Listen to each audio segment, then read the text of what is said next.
Okay, what we're going to talk about now is an add-on product to Timberline. This particular product, it's a very interesting product.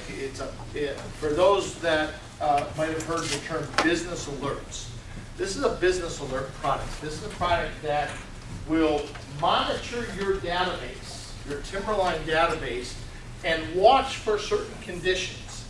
And if it finds these business conditions, not data integrity conditions, but business conditions, it will alert you in some form or fashion. Have you ever kind of said to yourself, I wish someone could let me know when a job is set up incorrectly? How many people put prefixes on their job numbers? Actually, set up your prefix there. Okay? Might be helpful if you had a way to know if that was done incorrectly. Or there's a variety of other data that gets put on a job when it's set up.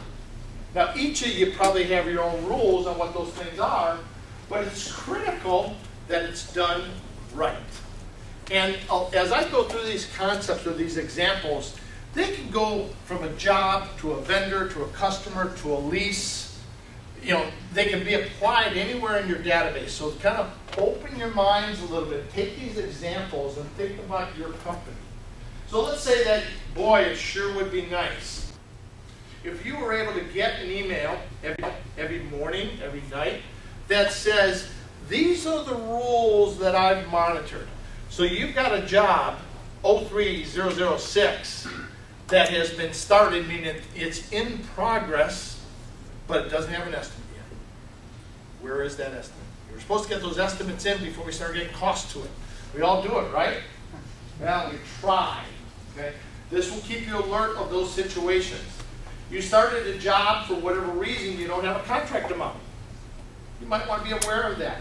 You started a job, and does anyone use the workers' comp group feature in job costs where it ties into your workers' comp groups and payroll? Well, I'll tell you, if you don't get that set right, your workers' comp reports are going to be all messed up if you use that feature. Okay?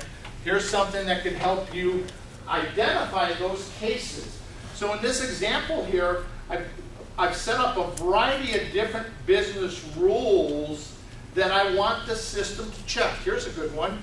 Jobs without record security set up. When you set up a job, one of the things you can do is you can put a role on the job, a security role, that says only people in this role can touch that job in reports, inquiries, and project management. That's a way to keep one project manager from looking at another person's job if you want to enforce that. Well, guess what? If you set up a job and you don't put that, potentially no one could see it depending on your setting, or everyone could see it. Well, so much for your effort to kind of keep things secure. This would tell you if someone set up the job incorrectly. So this is an example of a case where you basically don't have to worry about taking the time to do these things. It takes care of it for you. Let accounting know. This example here, change orders, commitment change orders, commitments in job costs. All three of those objects, let's call them things, those documents, all have this concept of release through accounting. Release through accounting. And one of the things that the software would be nice to do, but it doesn't, is when they release it to accounting, it tells someone that it's ready for accounting to come in now and finalize whatever needs to be done. Okay, there's not an automatic way in the software to do that. So what this one does is lets accounting know that they have change orders ready to be approved. So when we're starting that billing cycle, those change orders are ready, can be billed. Because they might go through the whole thing, get it all set for accounting, but accounting doesn't check. You sent out the AIA schedule that missed that $180,000 change order. You're going to get it next time. It's not going to get lost, but you just lost the opportunity to bill $180,000 30 days earlier. Because if you submitted that and that owner has that, or that upstream partner has that, they might say, sorry, catch it next time. So this is a little example of that you do this, and you get a little note like this that says, hey, these two change requests, number 3, or change orders number 3 and number 7, are regularly sitting out there. They've been released to accounting, but we haven't finished our job yet. Okay? That's accounting. Hasn't finished their job yet. Run and distribute reports. How many of you guys run reports once a week and have to then get them to people? Okay? Probably always indirectly do it. Once a week, once a month.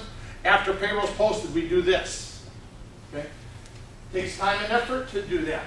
Okay? Run and distribute reports to our teams. So this would be an example of, project manager weekly reports. Attach your weekly reports for the job below. Boom, boom, boom. And look at this. Here is PDFs of a variety of different reports that we've attached and sent to you. Okay? So this is a way to distribute, actually distribute